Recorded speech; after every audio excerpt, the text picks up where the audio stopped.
Tem tanta gente esperando apenas um sorriso teu para chegar perto. Quando nos trancamos na tristeza, nem nós mesmos nos suportamos. Ficamos horríveis. O mau humor vai comendo o nosso fígado até a boca ficar amarga. Recomeçar. Hoje é um bom dia para começar novos desafios. Onde você quer chegar? Ir alto? Sonhe alto. Queira o melhor do melhor. Queira coisas boas para a vida. Pensando assim, trazemos para nós aquilo que desejamos. Se pensamos pequeno, coisas pequenas teremos. Já se desejamos fortemente o melhor e principalmente lutarmos pelo melhor, o melhor vai se instalar na nossa vida. E é hoje o dia da faxina mental. Joga fora tudo que te prende ao passado, ao mundinho de coisas tristes, fotos, peças de roupa, papel de bala, ingressos de cinema, bilhetes de viagens e toda aquela tranqueira que guardamos quando nos julgamos apaixonados. Jogue tudo fora, mas principalmente esvazie seu coração. Fique pronto para a vida, para encontrar de novo o amor. Lembre-se, somos apaixonáveis. Somos sempre capazes de amar e ser amados. Amar muitas vezes, muitas pessoas. Afinal de contas, nós somos o amor. Porque sou do tamanho daquilo que vejo e não do tamanho da minha altura.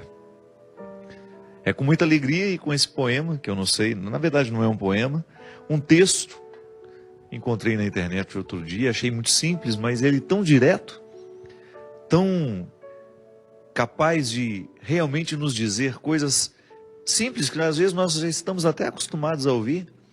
Eu gosto sempre de dizer que às vezes a palavra que transforma a nossa vida não é a palavra ordinária, é aquela palavra ordinária dita no momento certo e da maneira certa. Porque às vezes nós já escutamos isso muitas vezes. Um texto motivador, como tantas vezes você já teve a oportunidade de ter contato no Facebook, ou alguém te lhe dizendo, um e-mail que você recebeu. Autores desconhecidos, né? Porque esses textos chegam, às vezes chegam assinados pelo Drummond de Andrade, mas não foi ele que escreveu. Só para dar autoridade ao texto, às vezes as pessoas colocam um autor conhecido. Não. É um texto que qualquer pessoa poderia ter escrito no momento em que ela pensou a própria vida, a dinâmica da própria vida. Mesmo que você não seja um literato, é possível que você já tenha pensado tudo isso ali. Mas de repente aquela palavra dita no momento certo, quando você escuta aquilo no momento correto, ela tem um poder transformador sobre nós impressionante. Essa faxina que o escritor desconhecido nos propõe, com esse texto que se chama Recomeçar, serve para nós nesse momento em que, ao olharmos para a morte do outro, pensamos a nossa. Na filosofia a gente aprende que a única forma que a gente tem de experimentar a morte, antes de morrer, é claro, né? Porque a morte é o acontecimento que nós vamos, de fato, saber o que é morrer, é no momento que a gente morre. Não há uma outra forma de experimentar a morte pessoal senão morrendo. Então, como isso vai ser o ato definitivo, eu antecipo essa experiência quando eu olho para aqueles que morrem ao meu lado. Porque de alguma forma nós nos olhamos naquelas pessoas que se foram. É uma maneira que eu tenho, que você tem, de olhar para a sua morte, é naquele que morre. É um impacto sobre nós. A morte dos outros nos impacta. E ao olhar, ao sentir esse impacto, é natural que você também passe a sua vida a limpo. Ah, padre, mas eu não ando de avião. Mas você também corre os riscos diários. A vida é perigosa, ela é sempre perigosa. Viver é perigoso, como dizia Guimarães Rosa, na introdução do seu Grande Sertão Veredas. Viver é perigoso. É sempre uma peleja, é sempre uma luta diária para a gente sobreviver. Eu vou atravessar a rua, eu corro risco de ser atropelado. Eu vou pegar um carro, vou para a estrada, eu corro risco de sofrer um acidente. Tudo é perigoso. Mas eu não falo desse perigo que você... Não é para virar uma neurose em nós isso. A gente precisa viver com a boa fé, né? A primeira experiência de fé que nós fazemos é essa, é a natural. Não é uma experiência sobrenatural. Eu confio no outro. Eu confio no motorista do ônibus, eu confio no motorista do metrô, eu confio no piloto do avião, eu confio no padeiro, não é? Porque em nenhum momento você vai comprar um pão desconfiando que ele colocou um veneno no pão, que ele envenenou aquela massa e que ele quer matar todo mundo naquele dia. Nós confiamos nas pessoas. Você abre um pote de doce e você come, não passa pela sua cabeça a possibilidade daquele doce estar envenenado. Faz parte da boa fé. É a fé mais natural que nós experimentamos na vida, que é aquela que lhe dá condições de sair na direção do colo da sua mãe, quando você ainda não sabe andar, e dar os primeiros passos. Essa fé que nos encaminha e que nos faz viver a vida sem neurose. Claro, tem gente que precisa até se tratar, né? Há um determinado momento da vida que tem tanto medo de morrer.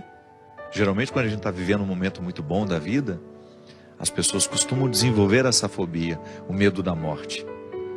Então depois precisa administrar até com medicamentos, para voltar a viver com naturalidade. Mas essa faxina, ela ultrapassa essas realidades cotidianas.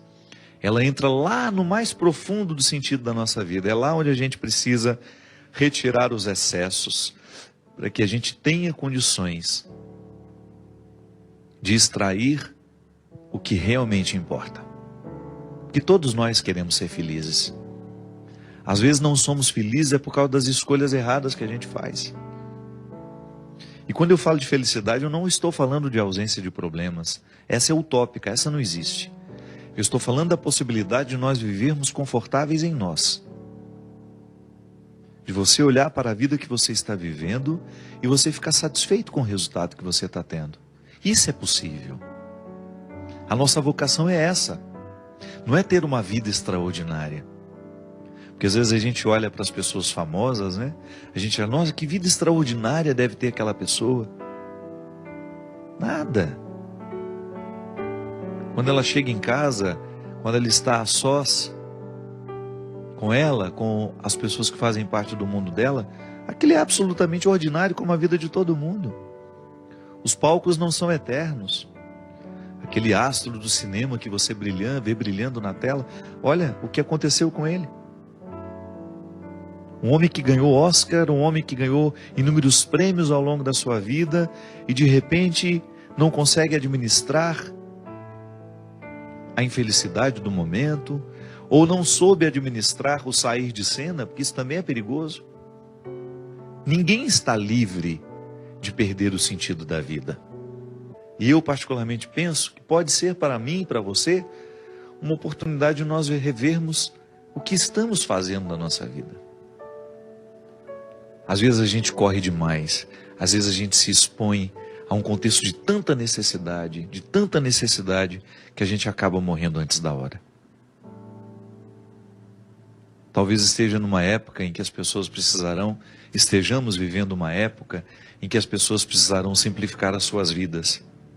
Tamanha a complexidade do mundo. O mundo é cada vez mais complexo, minha gente. Porque quanto mais ele facilita a nossa vida, mais complexo ele fica. Porque ele gera possibilidades. Um mundo que oferece muitas possibilidades ao ser humano de deslocamento, possibilidades de conhecimento, de entretenimento, ele vai ficando cada vez mais complexo. Não é um mundo simples que nós tínhamos há 100 anos atrás, onde você tinha, para fazer uma viagem para chegar na Europa, você levava 10, 12 dias de navio. Hoje não, 8 horas de avião você está lá. Você pousa em Portugal. Essas facilidades complexificam a nossa vida. Porque quanto mais a gente pode, mais complexo a gente fica. E quando somos muito complexos, a gente se perde no contexto das escolhas, a gente tem dificuldade de encontrar o que é essencial. Porque aquele que pode muito, ele corre o sério risco de não escolher o que ele realmente precisa. Porque entre aquilo que a gente pode e entre aquilo que a gente realmente precisa, há uma distância muito grande. Simplesmente Cristo quer te tocar,